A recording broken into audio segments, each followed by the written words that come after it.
A 6 feet and 5 inches tall Ian Bishops represented the West Indies cricket team between 1988 till 1990. Ian Bishop reached 100 test wickets in only 21 test matches. Ian Bishops, who had serious back problem, had twice brought a halt to the one of the most promising fast bowling career. In this video, you will see Ian Bishop's spell against Pakistan in the 9th match of Benson and Hedges World Series at Brisbane, Gabba on 7th January 1989. Ian Bishop's spell caused 51 runs in 10 overs, including 2 wickets. The 21-year-old Bishop was one of the most fearsome bowlers of that era, along with Curtly Ambrose, Courtney Walsh and Malcolm Archer. Let's get into the video and watch his spell. Javid, Meaنداد and Amir Malik are the best men to face him. 2 for 29. This is over number 14. Ian Bishop has come on in place of Curtly Ambrose. And it's a real struggle for Pakistan.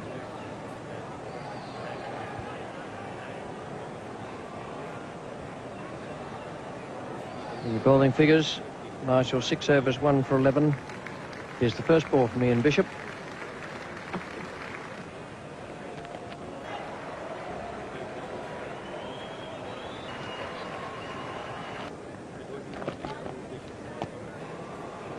Into the commentary box now, Ian Chappell, and with him is Jeff Thompson. Thanks, Richie. And, well, an assortment of good afternoon and good morning right around Australia. Quite a pleasant day here at the Gabba. Not so pleasant for batsmen, though, because the West Indies have made it very difficult for them in the first 15 overs. I know the theory is to score as many as you possibly can in the first 15 overs. That's why the West Indies are so good at this cricket. They've got the opening batsmen to do that, but they've also got the bowlers to stop the opposition from belting you around in the first 15 overs.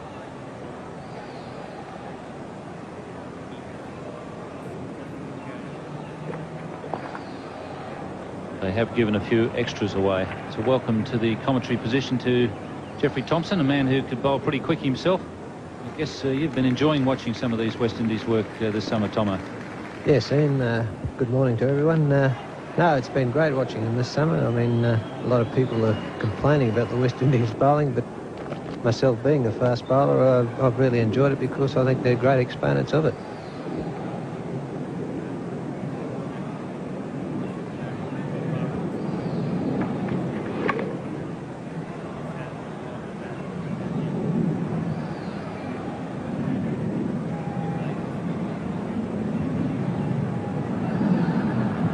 Ian Bishop is a young man who's learnt a lot on this tour. Bowled extremely well in Perth against Pakistan. Got 5 wickets. 5 for 27 in that match. And basically forced his way into this side through that performance.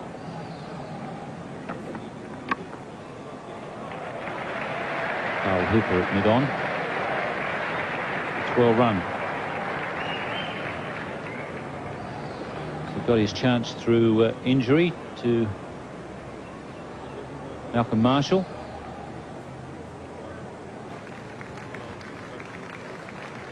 He certainly made the most of it.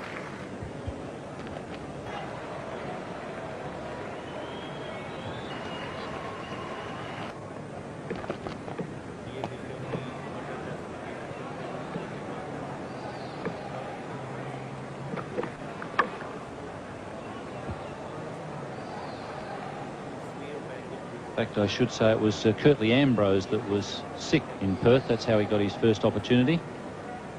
But taking 5 for 27, he's been able to hold his place in the side.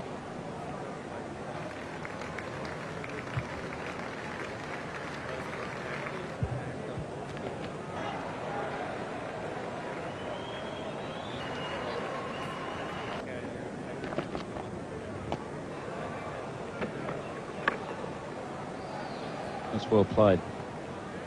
It's 2 for 32. 4 to Armour, 2 to Javid. Batsman really having to struggle out there for runs.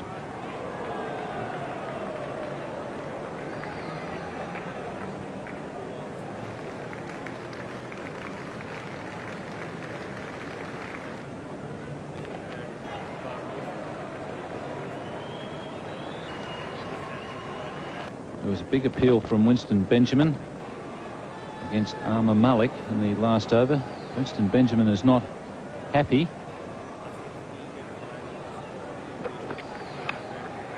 That's edged and dropped by Viv Richards. So Armour is having a bit of luck.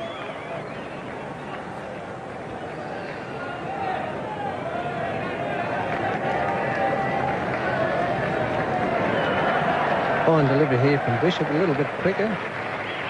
And Viv had just caught Viv, which is a bit unusual, unawares, and it got onto him a bit quicker than I think he imagined, and consequently the ball's come out behind him.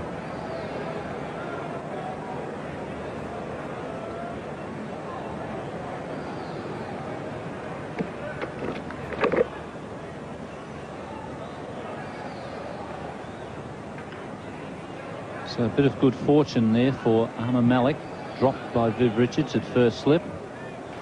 And Winston Benjamin was most unhappy at the end of the over. He refused originally to take his cap from umpire Baylace, but then eventually grabbed it.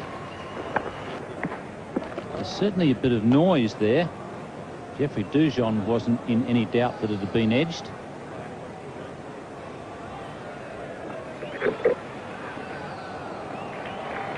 Wide pulled there by umpire Cole Timmins.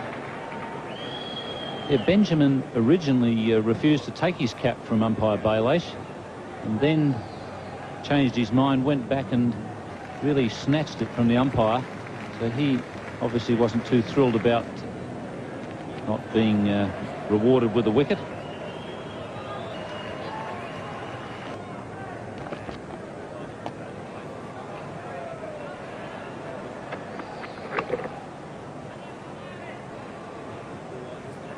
Just looking at it on the replay, and there wasn't much else around bar the bat that it could have hit, and I sort of had the bat angled a bit forward, so it might have just ran up the face a bit quietly.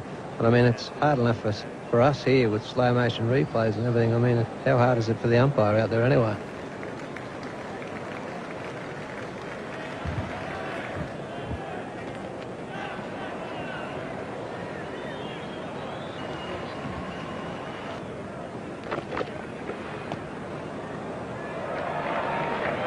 Certainly the umpires are being pretty hard on the bowlers. They're not being in any way lenient at all. Mind you, I think that was a fair call. It was probably a couple of foot wide of the stumps. That might have been close when I was bowling in my days, but I think that was fair enough, Ian.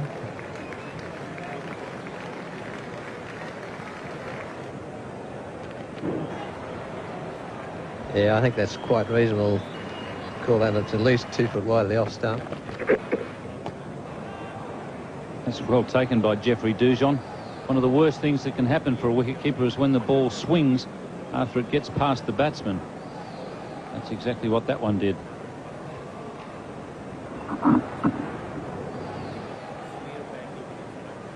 Yes, very late swing there.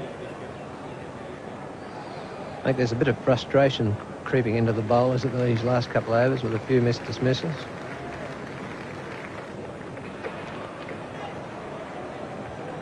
It's 2 for 37. Viv Richards won the toss here at the Gabba, sent Pakistan in.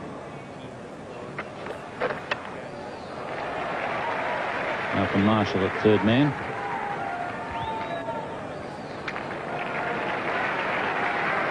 It was interesting talking to Malcolm Marshall this morning, and he said that the West Indies like playing here more than anywhere else in Australia because the outfield is so soft. There's no trouble with the legs, the ankles, and they also like the size of the ground. But he thought that the outfield was really easy on the legs for a fast bowler.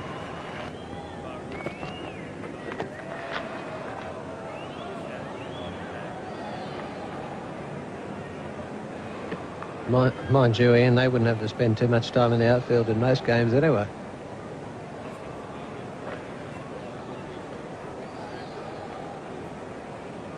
But I do agree with him, on a serious note. It is a fine ground. We get a lot of rain here in summertime and a lot of growth, and it is really good on your legs when you do have a long session in the field.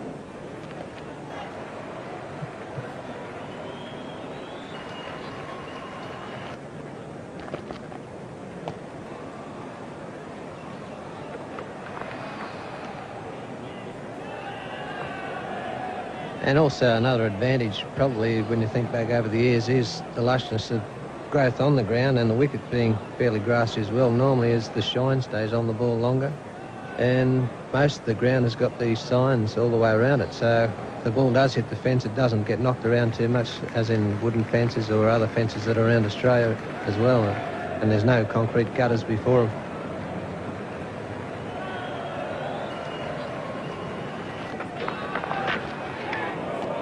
Excellent delivery, that one from Ian Bishop.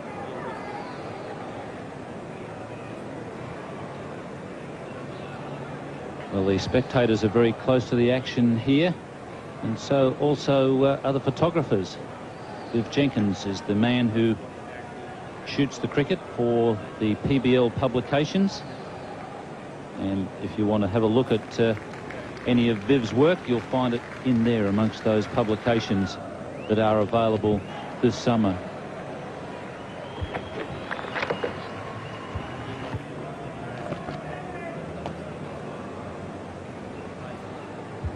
Doug Walters has a book out at present, One for the Road, doing extremely well, that book.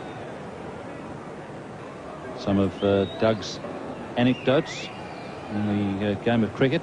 The Cricket Yearbook for 1988.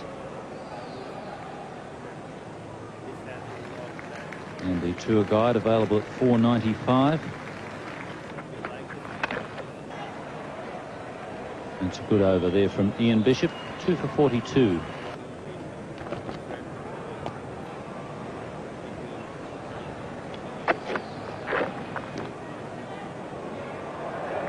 Wide signal there. They've been quite severe on the West Indies today, umpires Timmins and Baylash. It's umpire Timmins at the Stanley Street end. One pitched around about leg stump, but ended up being quite wide by the time it reached Dujon. But that's really when you measure it when it goes past the batsman. 16 wides, 4 no balls.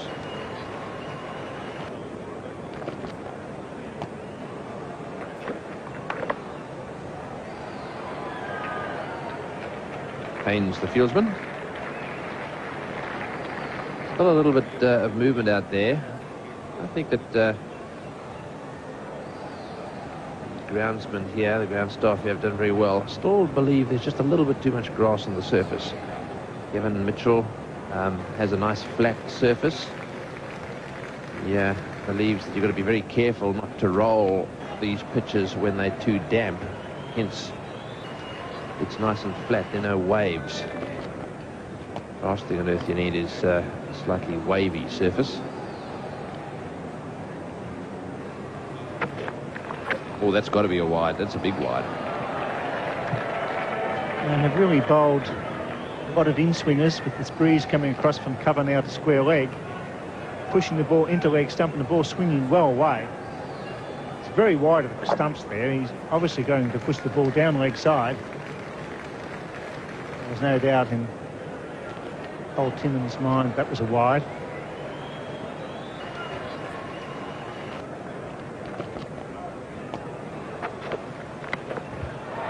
It's got away very, very quickly off the bat, and into the fence it goes again. Malik plays that shot pretty well. Anything just a little bit wide, he should perhaps go for a few more. Yes, he certainly does cut well. Bishop's not slow. He was beautifully into position. He's well balanced on the back foot. His first movement's back and he goes back again. He just helps it on its way with perfect placement.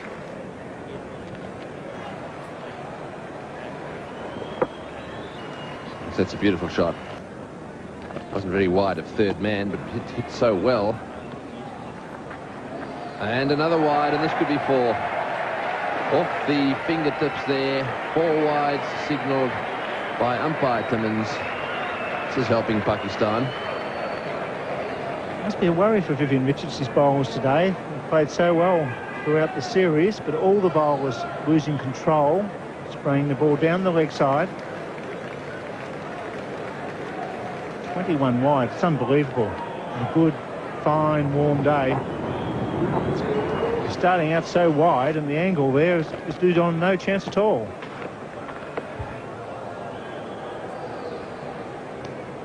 And that one kept just a little low. Batsman had no idea. He was a long way away from this. Slightly quicker delivery, and through the gate it goes. A powerful fast bowler with a talent for outswing and was among the fastest bowler in the world before severe back injuries cut him down in 1991. Ian Bishop rehabilitated and made adjustment to his bowling action, returning strongly late in 1992. However, in 1993 he was struck by injuries again, not returning until mid-1995. Thus, what had been at the one stage a highly promising career was substantially curtailed. He has forged a successful career as a television commentator. Like several other past players for the West Indies, he is quite vocal about the languishing states of his former team. He was one of the match commentators when the West Indies won the 2004 ICC Champions Trophy final and 2012 ICC World 2020 final, and Bishop commentary of the 2016 ICC World 20 final, who was especially memorable when after Carlos Brathwaite won the match with 4 consecutive sixes, Bishop said, Carlos Brathwaite, remember the name. This has been looked back on as a classic call and an iconic piece of commentary. If you like this video, please comment, share and subscribe. Thank you very much.